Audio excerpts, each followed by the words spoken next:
Hey now, welcome back to the DrupalEasy podcast. My name is still Mike Anello, and this is the last episode of season 14. So this is episode 6. After this, we're going to take a few months off. We're going to get our ducks in a row. We're going to get season 15 all planned out, and then we'll come back strong with a new set of episodes for season 15. So this episode concludes season 14, which is themed as a how-to series of episodes where each episode so far we've learned how to do something, and this episode is going to be no different, where we talk about our oldest, or one of our oldest Drupal friends, Ryan Price, on how to start a Drupal project the right way. So talking to Ryan is always fun and educational, so we'll get to that in a second. But before we do, let me tell you about DrupalEasy's long-form training courses. Now, our beginner-focused class is called Drupal Career Online. That's 12 weeks long, twice a week, office hours, and a whole lot of other benefits of the DrupalEasy learning community. That begins on February 13th. If you want to learn more about it, one of the best ways to do that is to attend one of our upcoming free Taste of Drupal webinars. These are 1 hour long, and they are basically designed to answer all of your questions about Drupal Career Online. Next, we have our newest long-form course called Professional Module Development. The full version is over 90 hours of curriculum, but it's already started. Lucky for you, the light version begins February 14th. It cuts out a few topics. It's a few weeks shorter, and it will save you a few bucks as well. So check that out if you're interested in hopping into professional module development. You can learn more about that at drupaleasy.com/PMD. Welcome back, Ryan, to the DrupalEasy podcast. I believe we've had you on the podcast before. Just a few times. Just maybe like 200 or so times, something like that. Yeah, so welcome to the new format. We're calling this season 14. Do you know why I'm calling this season 14? Because it's better than season 13? Well, because this is the 14th. It's been 14 years since we started the podcast, you and I. 14 years since the old days of we didn't even have a Drupal meetup in Florida. Yeah. In the whole state of Florida. And now look at where we are. Look at where we are. Exactly. The greatest Drupal camp there is exists in Florida. I mean, that's it's put that on the business cards. Yeah. I'm sure Herschel already has 4 or 5 sparkly stickers that already say that he's just waiting to release. So all right, hey, let's talk about how to start a Drupal project the right way. I know that you will have thoughts about this, and I have thoughts about this, and so let's just dive right into it. Well, so one thing I can say about like starting a Drupal project is the place where I'm sitting right now professionally has me answer that question in a certain way that maybe I wouldn't have a few years ago. So I actually work at a Drupal agency, and we have a tool that is an open source tool, but people that are on our team develop that tool. It's called Doxel. So one of the first things I think about is there a Doxel file for this project? And I think for you, maybe that would be something like, is there a DDev file for this project? Right. But I'm telling you right now, there isn't, because this is a brand new project. We're starting it. Greenfield site. Yes. So yeah, one of the first things that I think about is which way that am I going to host this on my laptop, or am I going to host this on some sort of a development server? Like for me, that's one of the first things I think about, because if I don't have a working site, if I don't have a place where I can like import config, export config, save to Git, then I can't do any of the rest of this stuff, right? Mm-hmm, mm-hmm. So it sounds like you're saying that there are some projects that you aren't developing locally? It is possible. It's not very common, but like not every single project that I work on do I need to have a local copy of it. I just sort of need to like go check in on something. But if it's a brand new project, somebody is going to set up a local environment for this. Okay. So let's call that step 1. Set up a local environment for the project. Yep. Is that fair that that's step one, or is there another step one? Maybe that's step two. I would also hope that we knew like where are we going to eventually be hosting this, because part of that like setting up the local environment can sometimes also be like download your Pantheon secret key or your Acquia, credentials, and like do the little like terminus thing or the AQCLI. I forget what the actual command is, but like the Yeah. little thingamajigs that you might have to do there. And if it's not either of those, just like figuring out, is there anything that you can do with your web host so that when you eventually want to download your database and suck it back into your local, that it will be easier to do that at some point. If there's anything you can do at this stage, if there's anything you definitely know about it, I like to do it now, right? Right. So maybe step one is, if possible, determine hosting, because that is going to inform how you're going to set up the code base initially. Right. Like, for example, Pantheon wants you to put things in the web folder. Some places might want you to put them in the public folder or the public _ HTML folder. Like, Right. some of those really basic things, like your hosting provider may have an opinion about, they may not. Right. What else is like up there the first, the first day on a new project? What else are you thinking about? Composer create project. The composer template that you're starting with. Yeah, exactly that. So I think lately I've pretty much always used the Drupal recommended setup. There's very few cases when you really need to do the Drupal, I forget what it's called, but the like development version, like unless you're running like Drupal 10 beta, Right. will you need to do something like that? Yeah. And even maybe by the time this comes out, will Drupal 10 beta be a thing? But There is, I mean, like if you're hosting on Pantheon and you're using their like integrated composer, you actually start the site in the Pantheon environment. right. Yeah, you have to start it on Pantheon and then download the Git in order to get there, sort of like Right. pre-set up file stuff. Yep. Yep. Yep. Yep. All right. So you have the code base, let's say. You've determined the hosting, you've got the composer create project stuff going. You've decided your local development environment, whether it's, DDev, Doxel, Lando, something else. You install, do a Drupal install somewhere, either remotely or you do it on your local.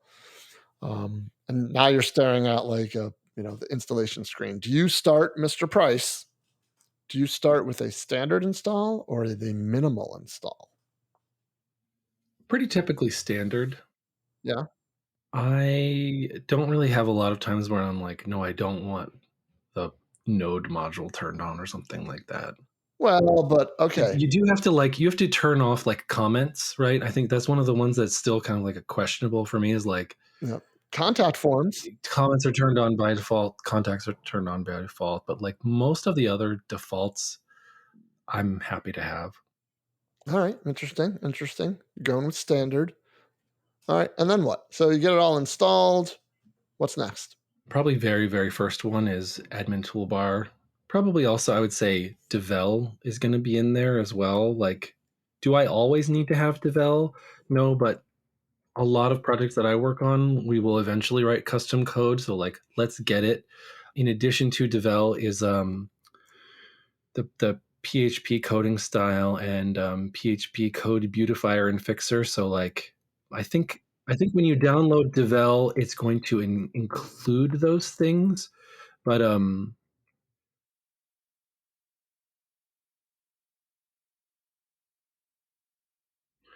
what I do know is I will set those up Early.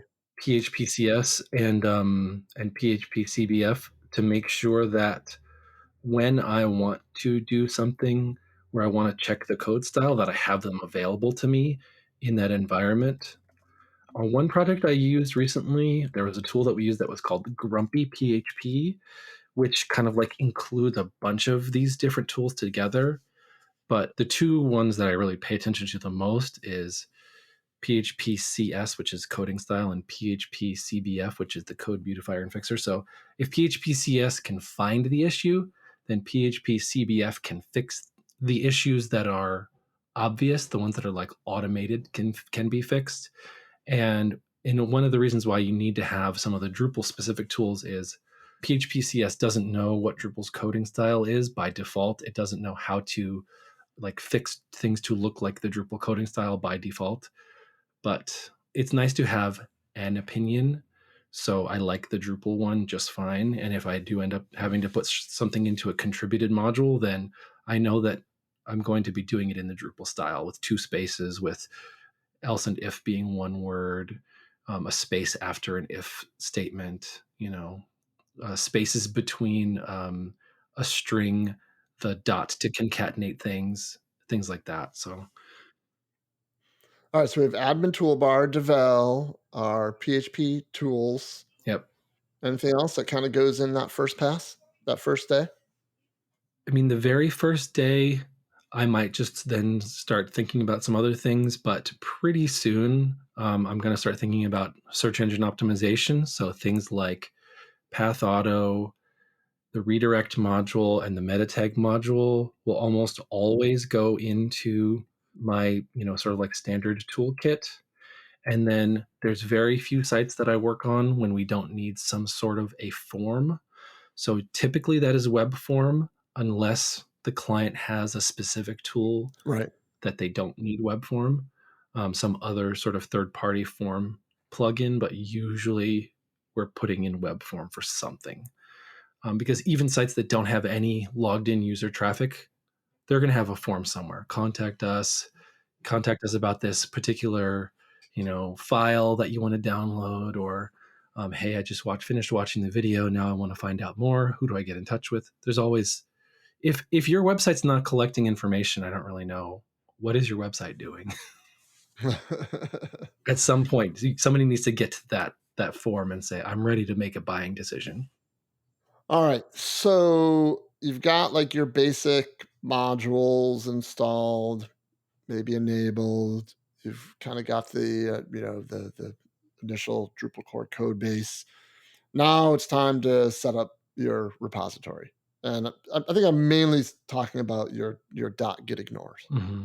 So, what would you recommend for folks who are building or starting with a brand new project? Are you just do you look at it more of just like the standard stuff if you're committing dependencies or not committing dependencies, or are there any kind of tips and tricks with setting up the git ignore that you've learned over the years?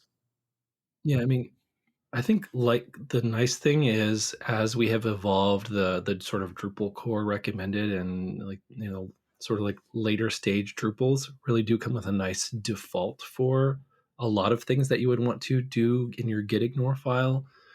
Again, like your hosting provider may publish either a sample git ignore or a documentation page where they will also say, hey, we recommend that you include the following things in your git ignore file, or structure your directories in a certain way. But for me, I don't like to have to check in Drupal core, contributed modules, and the vendor folder. And actually, checking in the vendor folder, I was talking to somebody recently, and they were having a problem where they weren't able to download like a new version of a module, and they couldn't figure out why. And I said, delete your vendor folder. And then after they deleted their vendor folder, it worked.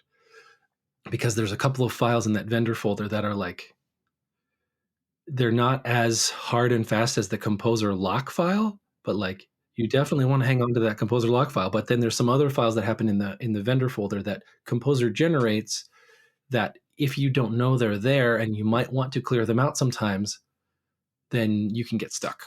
And they could be dependent on the hardware Yeah. From which they were created as well. Right. Which version of PHP are you on? And, what's your local environment and some other things like that. Like, you don't really want to keep anything in that vendor folder. You treat it like you can remove everything in that folder and re-download it all. So let me get your opinion on something that I've been asked about a lot: scaffolding files. Do you consider those? I mean, they are technically part of Drupal core, but do you generally add those to the .git ignore, or do you generally check those in to the repo? Are you talking about like the README file and the maintainer's text and that kind of stuff? Index.php, update.php, robots, htaccess, all that. All the Drupal core files that exist outside of the core directory. So I would say robots and HT access more typically, yes, Right. we are checking those in, Hmm. but The rest you add to git ignore. I would say, yeah, you don't actually like if you expose maintainers.txt and for some reason your hosting is set up to allow people to see text files. Actually, there's a very recent thing that showed up on online, the Tesla Motors website. Yes, I You saw that. could see their git ignore file, was it? Something like And that. so some snoopers coming by and maybe they didn't know this was a Drupal site. It's pretty easy to tell that it was a Drupal site, but maybe there's some sort of a hint in there that you originally created this during the Drupal 8.2 days. And maybe you've upgraded since then, but maybe you haven't. I've actually come across a site that was on Drupal 8.2, I think, that was a publicly available website that somebody wasn't updating. And we know there's certain, vulnerabilities that exist there, like maybe not easy to exploit unless you have a logged in user, et cetera, et cetera. But the fewer hints that you can give out to people exactly what version of Drupal you're running, exactly what version of what module you're running, Right. generally is a good idea. So something like a maintainers.txt, if that ends up being readable by your server, can give away a lot. Right. So the answer I normally give is I take a two-pronged approach to this. Number one, I use the scaffolding plugin, the Drupal core scaffolding plugin settings to not even, generate stuff like maintainers.txt. It's very easy to add. You have to add some settings in the extras section of your composer.json file, and you can basically tell the scaffolding plugin, I don't need maintainers, I don't need this file, I don't need that one. So you can make it so that those files never end up outside of the core directory. And granted, yes, they are buried in the core directory in that assets directory, but they're not in their usual place. And then I generally will add everything else to the .git ignore unless it's modified, customized. And the two files that you mentioned are those, it's normally robots.txt and also sometimes htaccess for my clients. But that's normally like a day one task for me Yeah. is get that stuff set up and get my repository so it's nice and clean and stuff like that. How about like these day one tasks? How about like common rookie mistakes? Well, I would say, or even things that are like, they seem confusing when you're first getting going is like, you can set up in your settings.php the sort of like, I forget what the specific name of it is, but the allowed domains, right? Like the domain name where you expect this site to show up. If you only put in your main like .com domain in there, it's going to break stuff. So you may also want to be very quickly setting up a local settings PHP that you don't check in, right? That you're going to git ignore, that will only exist on your laptop. And then for me, anytime that I go ahead and do something like that, then I will usually create a folder that is outside the web root, but somewhere in my project where I have sort of like a clean copy of that file, right? So let's say that my local site is, DrupalEasy.com, but I have a dev version, which is DrupalEasy.ddev or DrupalEasy.doxel, something Mhm, along those lines. mhm. You know what I mean? I can keep that in a local file. So if for some reason I have to give somebody else a copy of the code base, I can include some instructions in the README file, or maybe even as a script that goes along with my local Docker setup that will take that file, copy it into the correct directory Right, so that their local laptop responds to the correct domain name and doesn't give weird errors on the screen right. when somebody's trying to access the dev site. I wouldn't qualify. That's not so much a rookie mistake. That's more of just like a good teammate type of Yeah. situation. And making sure that you don't check in any of your local database credentials into the settings.php file. Yeah, that's a I good think one. that's a good one. Gets up to the server and now maybe it'll get confused depending on if you have set it up correctly with your hosting provider. Again, some of this stuff is kind of hosting provider specific, but Yeah. How about other things that and I think you've hit a lot of them because I know most of the projects you work on are obviously team projects. But Yeah. I would even say like something simple like setting up the site name or the administrator email address. yeah, Like it's one of those things when you're going through install, you're like, yeah, yeah, yeah, whatever. But if you never kind of go back to that like basic setting page and just be like site name and email address or user one email address, yeah, that can really come back like 2 or 3 months later and you're like, you've done all this stuff. And then all of a sudden somebody comes by and they're like, what's wrong with this? And you have to have that egg on face moment of like, well, I didn't do this on the very first day because I was in a hurry or I, yeah, yeah. just forgot about it or whatever. So that could be one to check. I've actually been on projects with other folks where none of us know the user ID one username, but password. So when we always just copy the database down to local and use drush ULI and reset it every time. I think the common rookie mistake is setting it that UID password to something like admin. Oh yeah, do not set it to something that can be found in a password dictionary. Yeah, yeah. Even if Like it's like even use if a you password generator, yeah, even if please. you think it's only on your local, if unless it's like a throwaway site for yourself, give it a real password for sure. Because Absolutely. stuff like that can slip through the cracks so I easily. saw something recently that like if you have a password that is shorter than 12 characters, you might as well not even have a password. It's so depressing. But I think once you get up to around like 21 to 24 characters, and you have to have like not just, like all lowercase letters, but like Yeah. some lowercase letters, some uppercase letters, whatever, then, it starts to be a lot harder to crack unless it's somehow a common like monkey one. Like doesn't matter what sort of combination of whatever, like don't use monkey one Right. as your admin password. Doesn't matter how many letters and underscores and characters and whatever you stick in there.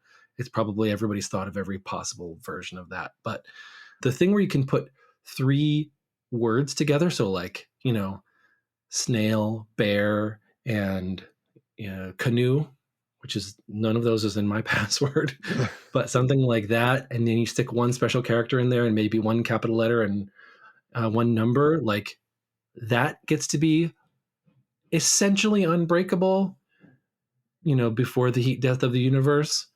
So your password generator can generate something like that. And that's something you can easily read to someone over the phone. So it doesn't need to be like uppercase, lowercase, Oh my special gosh. character, dollar sign, whatever. It's like it can just be something kind of simple, but even your own password, stuff like that. I use a password generator for everything, and it makes my family mental when they need like the Netflix password.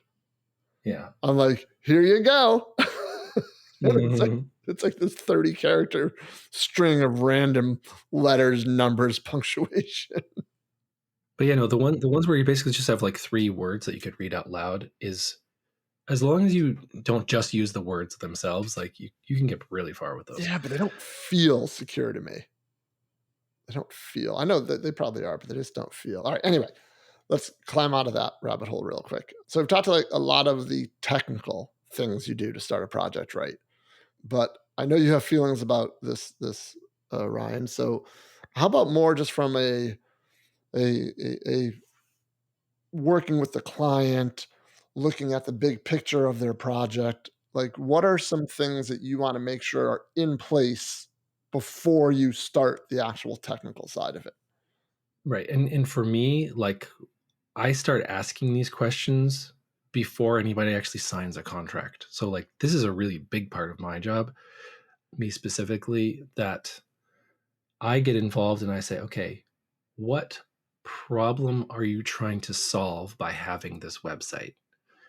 And how are you going to know if this website is successful? And these can be really hard questions to answer. And like, it seems like, what do you mean? What is the answer to this question? Well, we need to tell people about our stuff. But like, if you don't know whether or not your project that you just spent all this time and potentially money on is doing what you expected it to, You just be like, we need to do more. Well, more of what? Where are you now, and how will you be happy if you get 5% more, 10% more? What is considered successful for you? Or this is too slow. We need it to be faster. How much faster? Is there a point when you'll say, "Oh, we've gotten fast enough"? So there's like things that you need to decide on, and beyond that, What are we measuring? right, exactly. And people have gotten really kind of skeeved out about analytics and you're tracking me, but like at some other level, you kind of need to be able to say from the business perspective, like, yeah, it was worth it to do this project. So it does make sense to think about these things. And then for me, it's like, what is the most important problem that this website is solving? So let's say that it's Airbnb, right? Airbnb is the most important problem they're trying to solve is, which city should I stay in? No, right? You generally know where you want to go before you hit a site like that. You say, I need to go to Seattle. I need to go to Athens, Georgia, right? Wherever it happens to be. I'm going to be there from this day to this day. You know those things sort of before you arrive at the site. So they're not trying to solve that problem for you. Now, they Airbnb specifically, like they do kind of have this sort of like browse and discover feature, but that wasn't the first thing they built. The very first thing they built was, I'm going to this city on this day and I need a place to stay. And how's the fastest that we can solve that problem for you so that you will give us your money and then be happy that you did so, right? Everything else is just a funnel to that point. Exactly. Like everything else is just wrapping paper. Yeah, exactly. So if you can do that thing, people will throw around this word MVP, and it can mean a lot of things to a lot of people. The minimum viable product. But essentially, like if your website cannot do that one thing, then don't bother, right? Like figure out what that thing is and put a giant flag and say, before we really sort out anything else, we need to figure out how to do that. Like you can talk all day long about, I'm going to use some old references here. We need a flash player and we need some, video embeds and we need some sliders and, we need to make everything mobile friendly and accessible. And like, yes, you do. But you got to figure out what's the critical path for your customer to be able to go and do something. And to me, the content type that I build first, the ticket that I assign first, after get set up with your local environment, is always going to be something on that critical path. And on the projects where you really need so many other things in order to complete the critical path, those ones can feel really, really frustrating until you can get all of those ducks in a row. Like, oh, well, we're waiting on the outside vendor to give us the database so that we can do the thing with the other thing. And the legacy system hasn't been upgraded to the Java virtual machine of the newest thing yet. And the Oracle database is down. And those are the ones that I really dread sometimes.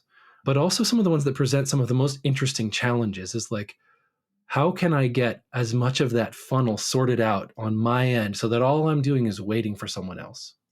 So figuring out those sort of most important things. Like the blog posts are usually not the most important things unless it's a news site, right? The podcast episodes, as much as I love podcasting and listening to podcasts, unless the podcast is the product, it's usually more of part of the wrapping paper, really, right? Like on DrupalEasy, I would say the thing that you're hoping that people will get is to sign up for a class, right? Sure. The thing that you're hoping that people will get is to download one of your ebooks, reading a blog post and then getting to the end of the blog post and going, all right, this is neat. What else can I see that's here? You know, Yeah, absolutely. that's all part of the funnel. So I don't even know if it's a question that I have here, but sometimes when you're in a team environment working for an agency, you're not in a position to be asking those questions though, right? Like you might be the person starting the project from a code standpoint, Right. but you may not be the one who has and I'll just say authority to actually have that conversation with the client.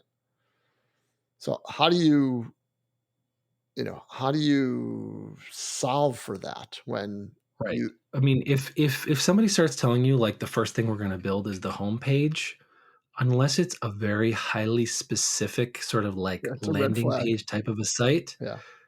I think they're probably doing it wrong. Yeah. I mean, at some level, right? To talk about like how do we measure success of the project, for some people, they cannot even start to think about that until they can actually see a, a, a whole complete page. Yep. So I understand that desire. And so some of it really has to come down to like training of the client on behalf of whoever you're interfacing.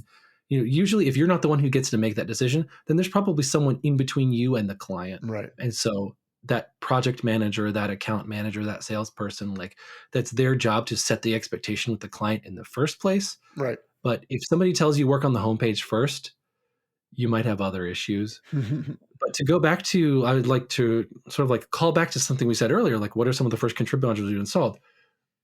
On my list is web form, right? Because a lot of sites, the point of conversion is filling out that form. Yep. Right, the end of the funnel is that point. Like that's as far as the website can take you in a lot of cases, unless it's an e-commerce site, or unless it's a membership driven site or something along those lines, where once you become a member, then you can be doing some other activity. It seems to me that like creating your first post on a membership driven site could be considered a conversion. Like setting up an account, you may not actually be committed yet, but once you create a comment, once you create a new blog post or upload a new video or share a story or whatever it is, like then you can consider yourself to be finished. So, but yeah, from when you're trying to like work with the client and somebody's asked you to work on a thing that you feel like is unimportant as the first thing, sometimes there is a reason for that. Sometimes there is a plan for that. Sometimes it's because, well, we are waiting for this other thing to happen.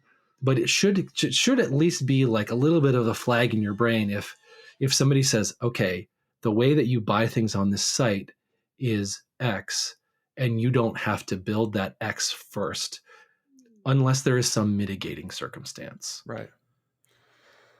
All right. Let's start to wrap things up here. Do you have any horror stories? About setting up a project? Well, or where you came onto a project that already existed that was set up really poorly, we'll say. Well, I would say a lot of the ones that I can think of are where there's no instructions, right? So pretty early on in my setup is also writing a README file, even for a project that I set up for myself. Oh, yeah. If it's a personal project and I don't give myself a README file, then I'm going to be mad at myself later. Yes. Why Future didn't you Ryan will do not this? be Why didn't happy. you write down at least like 5 notes about what was set up? And so if somebody else doesn't do that for me, I have the same thought. I'm like, if I was doing this for you and I didn't give you this file, I would expect you to give me an angry email and be like, hey, I don't know what's step 1, step 2, and step 3. You should at least say, all right, you know, I'm going to use the doxel commands because those are the ones that are fresh in my brain. Mhm. Fin init, right? Right. Fin db import and fin start. I should at least tell you that you need those 3 commands. You need to put your database into this directory and then run this command. Right. And if you can't tell me those things and expect for the site to show up at this URL, just put those things into a little tiny text file, You sound like a jilted and lover, Ryan.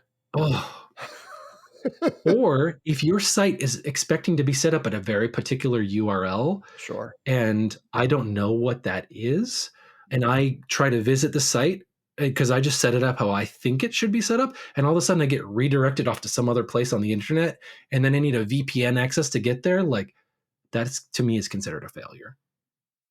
All right. Those are good answers there. I like those. All right, let's go to the final question. You ready for the final question? Dun dun dun dun. If you could go back in time to, let's say, your first few months of using Drupal, and you could whisper in young Ryan's ear some sage words of advice, what would they be? if this is a brand new site and you have never ever installed Drupal before, Well, it doesn't have to be related to no, how to but start a Drupal. that was for me. Oh, okay. I'm sorry. If this is the first time you're setting up this site, Uh-huh. do not be afraid to start over. That's good. Yeah, I like that. Delete your database, delete your config files, and reinstall the thing. You've already done it once, so the second time you do it will not take as long. You've gone down a bunch of rabbit holes.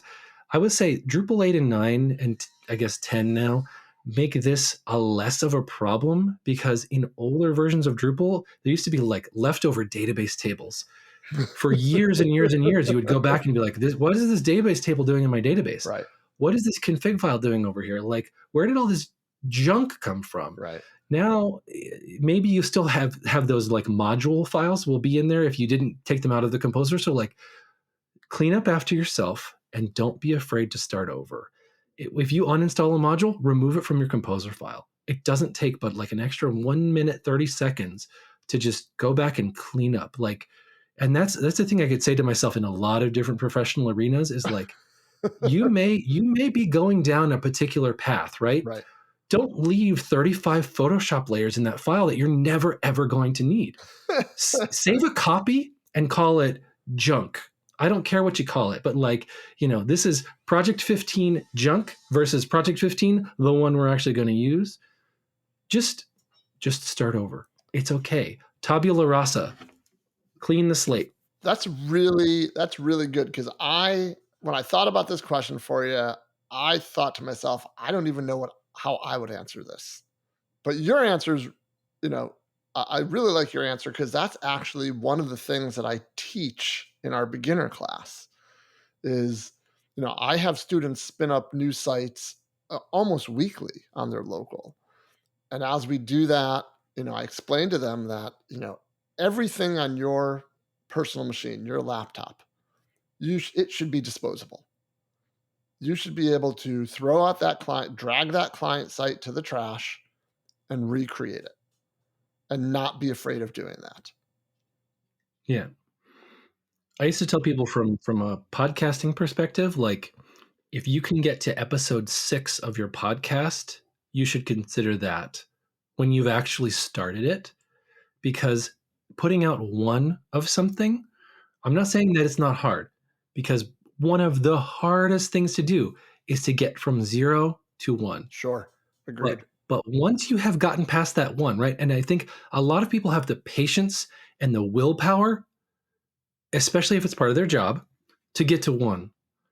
But the patience and the willpower to get to 5 or 6, there's a different thing that happens in your brain when you go, I can lift 250 pounds one time, to I can lift 150 pounds 6 times. It's a very different activity. And I think the latter gives you more confidence, I would argue. Exactly that. Yep. Exactly that. All right. Well, this has been super fun, Mike.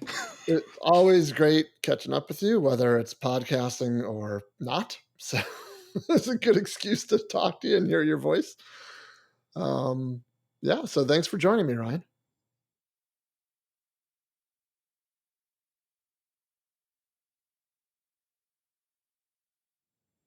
I can't wait to hear it. Tell me. I have been a really big fan of this particular book. There's kind of 2 that are kind of related.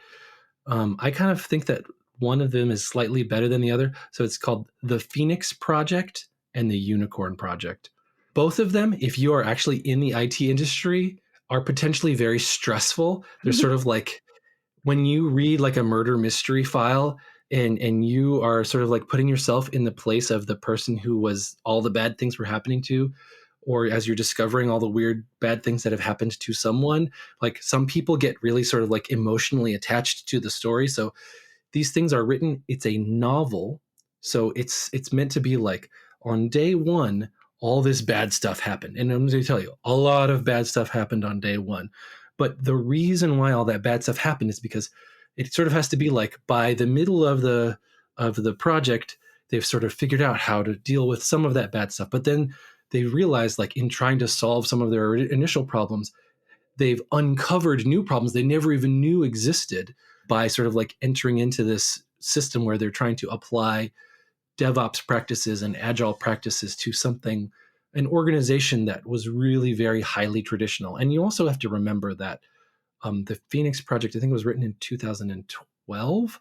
So some of the stuff in there feels a little bit out of date. And then when you read the Unicorn project, you realize, like, oh, well, now they acknowledge that something like Uber exists, and some other like sort of social media things are just more commonplace, and et cetera, et cetera, et cetera.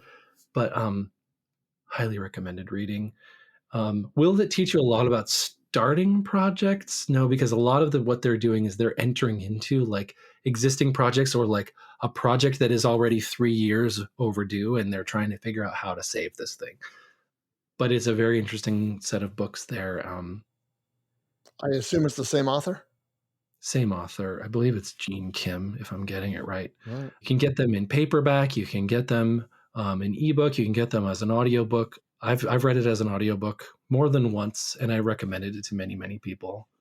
Yeah, this topic, starting a project, is it's so important, at least in my head, because I know that I have, you know, in the past started a project, made a mistake early that maybe not right at the time I knew it was a mistake, but maybe a month later I looked back and said, "Oh, I should have did something differently," and not gone back and corrected it, and then regretted it for years after every time I had to work on that project. So I think starting it early, I mean, starting a project the right way early and not being afraid of going back, like you said, Ryan, and fixing those mistakes and taking the time to fix those early mistakes. I think it's, for me, I know, like, I have to do that now. Like, I can't, I almost become like obsessed with fixing stuff that I know is not right in the past, in the recent past, before moving forward. Just because I know myself and how much I would hate it if I had to stare at that particular thing through the lifetime of the project. If I could have like a part B of my one thing to whisper to myself, Mm. it would be, do not be afraid to go to someone else and just ask for help. Just say, hey, person at my company, person in my user group, person on Slack, I have tried these 3 things that I think are supposed to do this. None of them appears to be working. A lot of times when you are just getting started with something, it can feel really daunting because there's no product in front of you. And getting that product in front of you before you get to the 5th one or the 6th one, if you've never even gotten the first one because you keep getting these weird errors and all, just ask for help. Go do some Googling, go watch some videos, go listen to some podcasts, like take a break, get offline, and go find a person. I guess sometimes you have to find the person online, but like get away from the command line, get away from the Docker window, whatever it happens to be, and try to explain your problem to someone else. And sometimes the simple act of explaining helps. Sometimes you really need that other person's experience to say, have you thought about this thing? That other person doesn't even need to know anything about Drupal.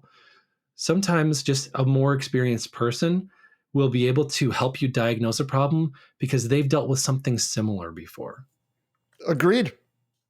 It is a technique that I use very often, and one of the main reasons why I appreciate having a manager at my work.